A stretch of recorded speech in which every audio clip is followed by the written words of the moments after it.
Hello everyone, today we are going to be making a cranberry curd pie with a Gingersnap crust. So first you're going to take some Gingersnap cookies. These are kind of old, I'm not going to lie, I think I got them 2 years ago, but you're going to need about 5 ounces of these cookies and put them in a food processor and try not to wake the sleeping baby like I did and I got yelled at. So chop these cookies up until they are a fine crumb or whatever, I don't know.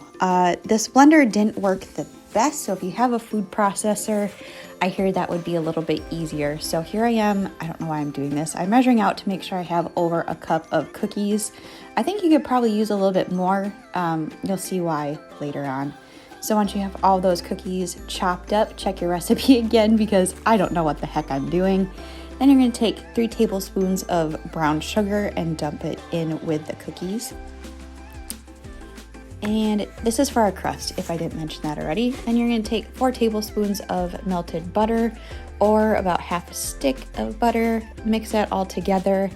And again, I think this is where a food processor would be easier because this blender didn't really do much once I put the butter in. It kind of turned into a sloppy mess. Like you see here, it didn't really mix it all together, so I'm just using a spoon. And I don't know if that was the right way to do it or not, but I did it anyway. So once you get all of that mixed together, kind of, you're going to scoop it out into a lightly greased pie pan. I think it's a 9-inch pan or something. I don't know if there's different size pie pans, but this is just a regular old glass bottom pie pan that I had laying around, and you're just going to kind of smack it on in there, get it all nice and flat the best you can. And then you are going to bake this at 350 degrees. It says for like 10 to 15 minutes. I think I put it in too long. I think I left it in for the whole 15 minutes when I probably could have left it in for 12. So here it is. Looks good.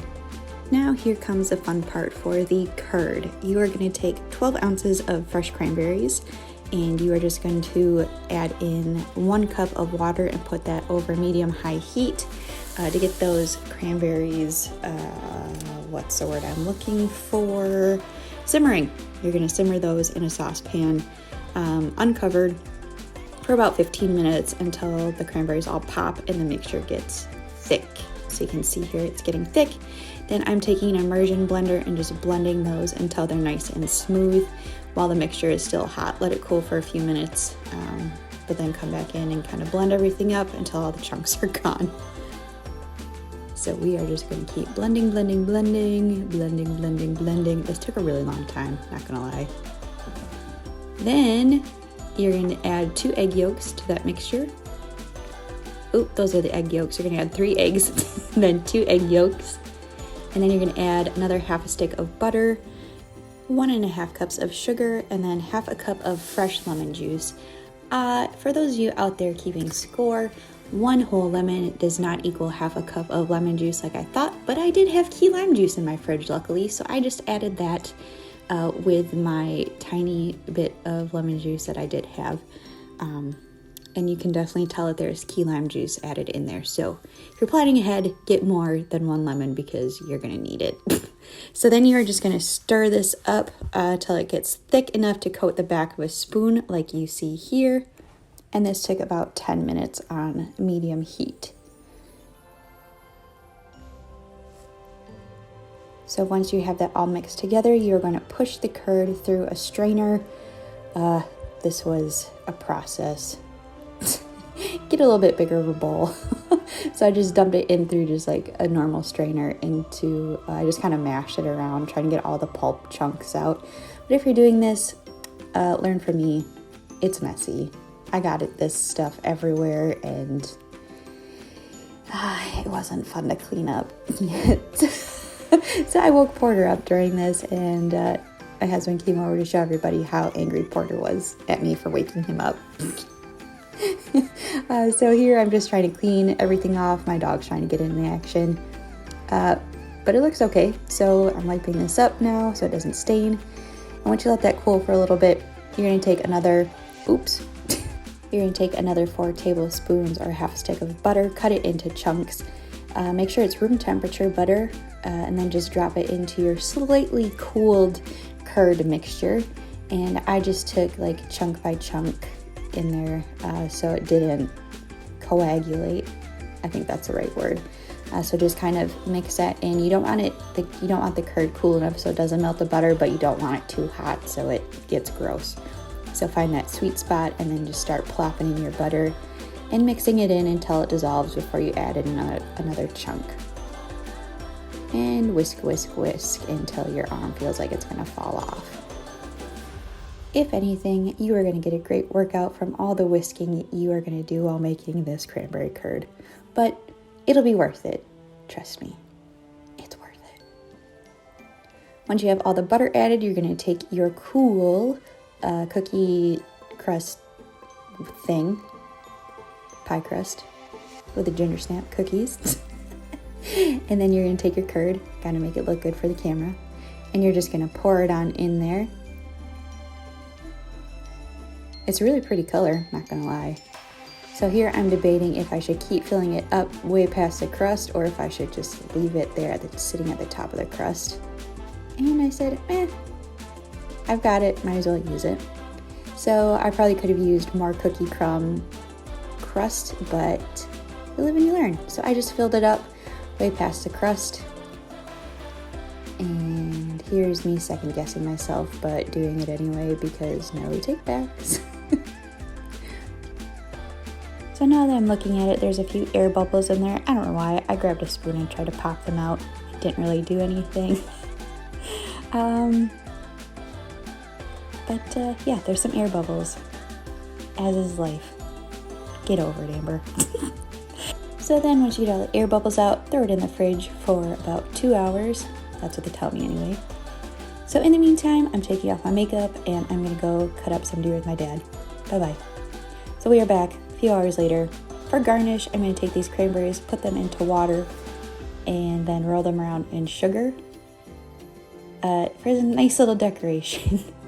So I've got my plate of sugar here and I'm trying to coat the cranberries, and I'm quickly realizing that it isn't working. I don't know what I did wrong.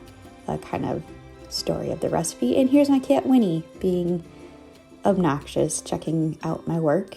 And then here is my husband trying to push the cat off the counter and she's hissing at him. Oh, welcome to the zoo that is my house. So here I'm laughing at the cat and I'm trying to get these cranberries covered in sugar. It's still not working. I don't know what I'm doing wrong. Winnie is coming over to check it out. I'm sorry if this grosses you out. A lot of people think that cats on the counter is gross, but she's too old to change her ways, and I'm sorry. Here she is getting mad at Dan. Enjoy the battle. So I'm still trying to get these cranberries figured out, so I figured if you put a little sugar in the water and then roll them back in the sugar, it kind of sticks a little bit better. Not the best. Skip this part if you don't want to do it, but it does look really pretty if you add like a sprig of rosemary on there with these sugar cranberries, if you could figure it out. So here I am with my curd, and then realizing that the curd wasn't set and was kind of sliding around. And this is where things started to fall apart. After 2 hours, I realized my curd has not set yet, but still tastes good. 2 more hours in the fridge. Tried this again. See if my curd set a little bit better. I take a little knife cut and it seems a little firm. I have a little faith. Then I start cutting and I realize I overbaked my crust and I can't cut through it. And I say, you know what? It's 9 o'clock and I just want some curd. I want to see if it tastes good so I can go to bed. So here I am, very determined to get this out.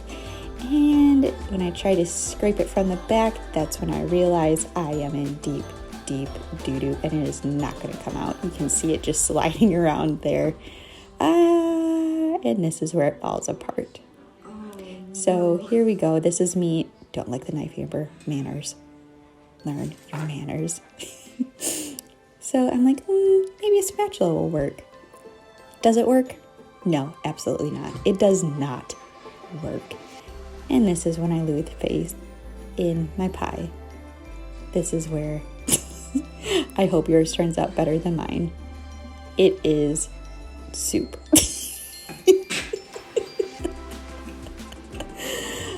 But you know what? It still tasted really good. Even if it didn't come out in the perfect slice, I'm just going to take a spoon and I'm going to just scoop this bad boy out because I worked way too hard to not eat it in this moment. So here's my face realizing that I probably screwed this up. And that happens. And you know what? That's okay. Life goes on. It's just a pie. So this is what we're working with. This is my cranberry curd pie with a Gingersnap crust. Let's try it. Verdict is, it's a little tart, but it's still good. Thumbs up from me. My motto is, if kids from Kids Baking Championship can make a curd, I should be able to make a curd, and it turns out I can't make a curd. So if you try this, let me know if you had better luck, and we'll see you next time.